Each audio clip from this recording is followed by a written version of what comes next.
So, having taken a bit of a detour through expected utility theory, I want to talk about the last objection to utilitarianism. And I think this one, it's not like these can all just be completely separated. I think this one builds on and touches on the objections that utilitarianism doesn't do well with fairness, doesn't do well with respect for persons, the kinds of things that Le Guin is getting at in her short story. But I think we're in a better position to appreciate this now. Mill talks about this when he talks about objections to utilitarianism. He talks about utilitarianism and bad faith. And the basic idea here is that utilitarianism can be just used to justify any course of action, no matter how horrible or selfish it might be. And it's not just that the person might justify it to themselves. Keep in mind Thrasymachus's charges. And I said I think they're overblown, but I do think there's a real worry that morality can be a power play and that other people might use it to try to manipulate or control us, or even if not self-consciously, use it to advance their own interests. And when you look at McCaskill and the effective altruist movement, especially the long-termist denomination of the movement, I think it's hard not to see this. One thing, and I haven't talked about this guy yet, but he's in the background. Some of you might have recognized one of the figures in the New Yorker piece outside of philosophy, and that is Sam Bankman-Fried, or SBF, right? Sam Bankman-Fried, when the article was written, was this guy who was giving lots of money to effective altruist causes. He has since went to prison, committed massive financial fraud. There are lots of good newspaper articles, lots of books on it. I won't bore you with the details, but it turns out that Fried was basically gambling with other people's money, using it in ways that he was not authorized to do. Also, despite the sort of, very Spartan lifestyle they have, you believe that he's living here. He actually was living pretty high on the hog, living in a mansion in, the Caribbean, was also diverting some money to his parents. Well, anyway, SBF is a scoundrel. He's a crook. What does this have to do with McCaskill? Well, one of the things this has to do with McCaskill and effective altruism is that there was a lot of evidence that Bankman-Fried was a crook. He had been in some earlier very shady, very careless financial dealings, and a lot of people in the effective altruist movement had tried to report to McCaskill, this guy's a liar, this guy is untrustworthy. They tried to report other abuses to him. There was an article in Time magazine on this, and McCaskill had basically brushed it off, if not kind of came down on these people to keep them quiet. And now look, if you are McCaskill and you are Mr. Effective Altruist, it's pretty easy to see how you could justify to yourself doing this, right? Yes, this guy might be a bit shady. Yes, he might be untrustworthy, but look how much money he's giving us for all these great effective altruist causes. Isn't that just wonderful? Even if he's shady, even if he's a liar, we'll overlook that because the ends justify the means. And notice, too, something that a lot of the disaffected altruists said to the author of the piece, Gideon Lewis Krauss. They're like, well, he'll lie to you if he thinks, it's in the interests of the movement, right? And I'm not sure, Lewis Krauss is always, cognizant of this, right? But as a good utilitarian, if you thought lying to a reporter or lying to anyone else would have good consequences, utilitarians would say you should do it, right? And another kind of embarrassing and I think telling thing that this author, Emil Torres, who is, was an effective altruist but became disaffected and left, Torres uncovered that McCaskill had hired a publicist to promote his book. And Torres thinks he probably hired more than one, but he found at least one. And McCaskill was paying this publicity firm, this PR firm, $12,000 a month to promote his book, right? I mean, look, $12,000 a month. Think about what you or I could do with that money, right? And, again, if you're a good utilitarian, there's ways you could talk yourself into this pretty easily. It's like, look, if my book's out there and people read it, we'll recruit more effective altruists. And if we recruit more effective altruists, they'll give us more money and we can do even more good, so on and so forth, right? Now, look, I am not saying, that McCaskill is a grifter, right? I would not put him in the same category as Jimmy Swaggart or Jim Baker or all these crooked televangelists that my grandparents gave money to, right? I think he's probably sincere, or at least tells himself he is, right? But if you adopt the method of thinking that this guy has, you can kind of tailor morality to suit your own interests, keep the money rolling in, and still think I'm a good person. This is what morality requires, right? And the final really damning one here is that the effective altruist movement, with this money that they've gotten, bought a mansion, Witham Abbey. And the sort of explicit rationale for buying Witham Abbey was, well, if we get bright college kids who might become effective altruists if we show them a really good time, or rich businessmen who might give effective altruists money, we can show them a good time at Witham Abbey. That'll be good marketing and it's justified. I don't know. I mean, you can tell yourself a story. And it's, again, I'm not saying these people are scoundrels. I mean, SBF pretty clearly is. He's a crook.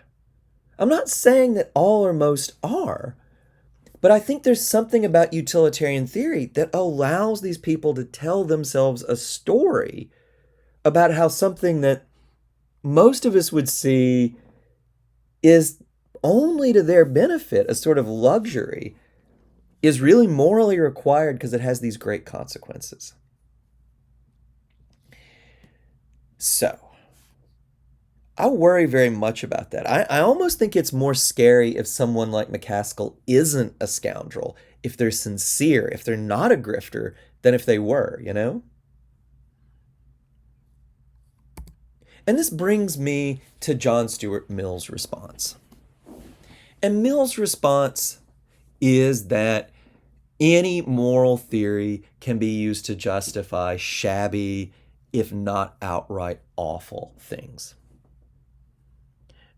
I'm religious myself, but look, obviously people, Jim Baker, Jimmy Swaggart, these con men used the Christian religion, which I count myself a member, to defraud people, right?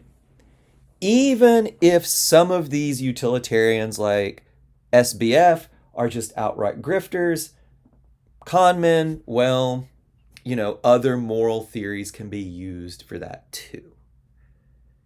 And moral theories, even good ones, can be used to justify not just shabby things, but awful things. And Mill will say that's true of any moral theory, right?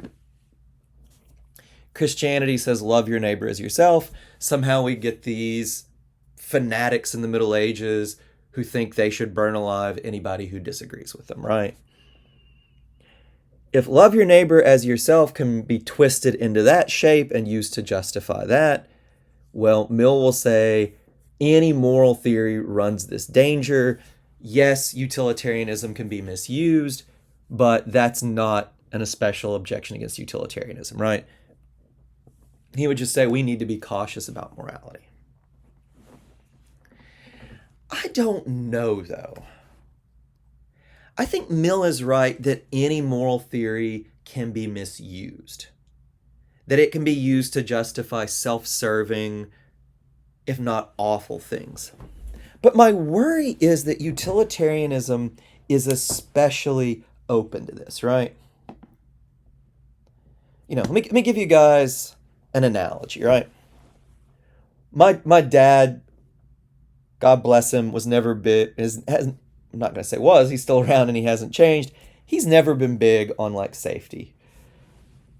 And one of the reasons he's not big on safety is he has all these old power tools he doesn't want to replace that are dangerous. Cords taped together with electrical tape, saws that the guards are off of. It's just terrifying, right? And when I try to point this out to my father, he's like, well, if you don't know what you're doing, you can hurt yourself with any tool. Which is true, right? But my response to my dad is like, well, the buzzsaw that doesn't have a guard on it anymore, the drill that gets super hot if you use it for over 5 minutes and has a cord held together with electrical tape, I kind of think that those are probably a lot easier to hurt yourself with than a new saw or a new drill or a new whatever that has all the safety features. You are right. If you misuse any power tool, you can hurt yourself with it. But that's beside the point, because my point is the tools you are using seem especially dangerous. In the same way, I don't know that it's a great response for the utilitarian like Mill to say, well, any moral theory can be misused and any moral theory is dangerous if it's misused.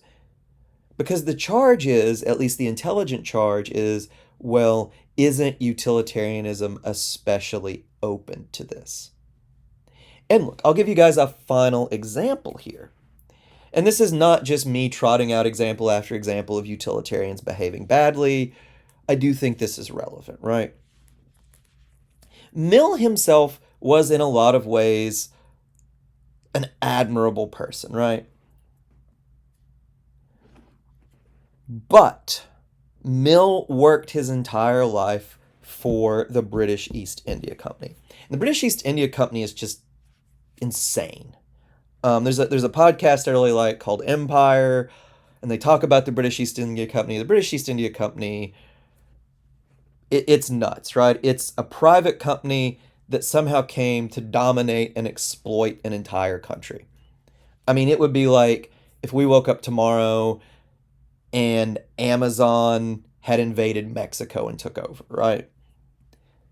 British East India comes in, takes over India, pretty ruthlessly exploits the country, and Mill worked his entire life for them, right? Not only did he work his entire life for him, he eventually became pretty much the highest level in this company. And eventually India rebelled against the British East India Company. And at this point, the British government was like, you guys are so bad at this. The government took over. But Mill himself defended the British East India Company even after the Indian Rebellion. And the British East India Company not only were they exploiting the country, not only were they mismanaging, there were horrible famines, they were stealing the country blind. Not only was there all this, but in putting down the Indian Rebellion, the British East India Company committed lots of what anybody could only describe as war crimes, right? The one that stuck in my mind is the Mughal emperor had been the rebels put him in charge, and they didn't kill him, but the British East India Company murdered one of his sons after the guy surrendered, and they promised him safe conduct, right? And then they just shot him. Now, Mill didn't do any of this, and Mill regretted it. He wrung his hands.